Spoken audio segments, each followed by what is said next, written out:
আমি ইতিমধ্যে ৰিমাল সন্দৰ্ভত শেহতীয়া তথ্য জনাইছো ৰিমালৰ প্ৰকোপ এতিয়া বৃদ্ধি হোৱা পৰিলক্ষিত হৈছে অসমতো ইয়াৰ যে প্ৰভাৱ নপৰিব সেই কথা নৈ কৰিব নোৱাৰে গতিকে সেই স্থানত কেনে ধৰণৰ সতৰ্কতামূলক ব্যৱস্থা গ্ৰহণ কৰা হৈছে ফিৰোজ হয় কি আসলতে যে সমুদ্ৰীয় যে ঘূৰ্ণীবতাহ তাৰ প্ৰভাৱ ইতিমধ্যে ধুবুৰীত পৰিবলৈ আৰম্ভ কৰিছে যোৱা নিশাৰে পৰা ইয়াত বৰষুণ আৰম্ভ হৈছে আজি পুৱাৰ ভাগৰে পৰা প্ৰবল বতাহ ইয়াত চলি আছে আৰু যিমানে দিন বাগৰি গৈছে সিমানে বৰষুণৰ যি পৰিমাণ বৃদ্ধি হৈছে তাৰ সমান্তৰালভাৱে বতাহৰ পৰিমাণ বৃদ্ধি হৈছে মই বৰ্তমান উপস্থিত আছো ধুবুৰীৰ মহামায়া ঘাটত উপস্থিত আছো ব্ৰহ্মপুত্ৰৰ পাৰত আৰু আমাৰ যি ভিডিঅ' জাৰ্নেলিষ্টে সমগ্ৰ দৃশ্য দেখুৱাব আসলতে জিলা প্ৰশাসনৰ ফালৰ পৰা যি দুৰ্যোগ ব্যৱস্থাপনাৰ ফালৰ পৰা ইয়াতে এক নিৰ্দেশনা জাৰি কৰা হৈছে কালিৰ দিনতে এই নিৰ্দেশনা জাৰি কৰা হৈছিল যে যেহেতু ৰিমাল যি ঘূৰ্ণীবতাহৰ প্ৰভাৱ ইয়াত পৰিব ব্ৰহ্মপুত্ৰৰে সমগ্ৰ নাও চলাচল বন্ধ কৰি দিয়া হৈছে যাত্ৰীবাহী মালবাহী আৰু মাছ ধৰা নাৱৰ চলাচল বন্ধ কৰি দিয়া হৈছে এই মুহূৰ্তত আমি এই দৃশ্য দেখুৱাই ল'ব বিচাৰিছোঁ যে যিটো আশংকা কৰা হৈছিল যে ব্ৰহ্মপুত্ৰৰ পানীৰ যি ঢৌ প্ৰবল বৃদ্ধি পাব আৰু তাৰ প্ৰতি লক্ষ্য ৰাখি জনজীৱন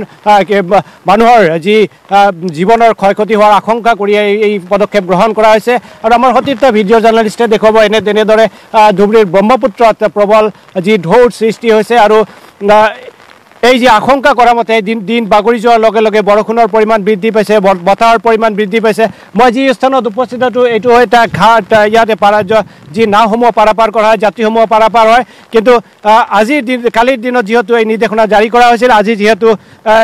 নাও চলাচল বন্ধ আছে ইয়াত যথেষ্ট সংখ্যক যাত্ৰী ইয়ালৈ আহিছিল ব্ৰহ্মপুত্ৰৰে বিভিন্ন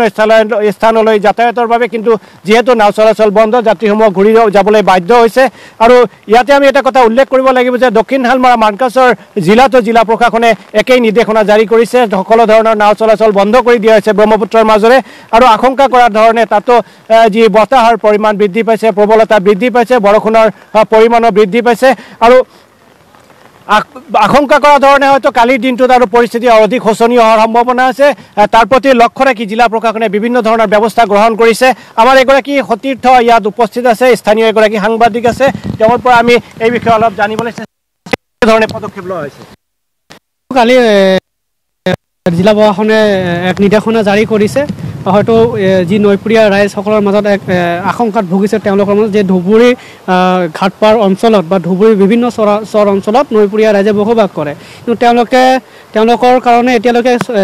জিলা প্ৰশাসনে কেনেধৰণে ব্যৱস্থা গ্ৰহণ কৰা আছে এতিয়ালৈকে আমাৰ দৃষ্টিগোচৰ হোৱা নাই কিন্তু নৈপৰীয়া ৰাইজে বৰ্তমানে আশংকাত ভুগিছে কাৰণ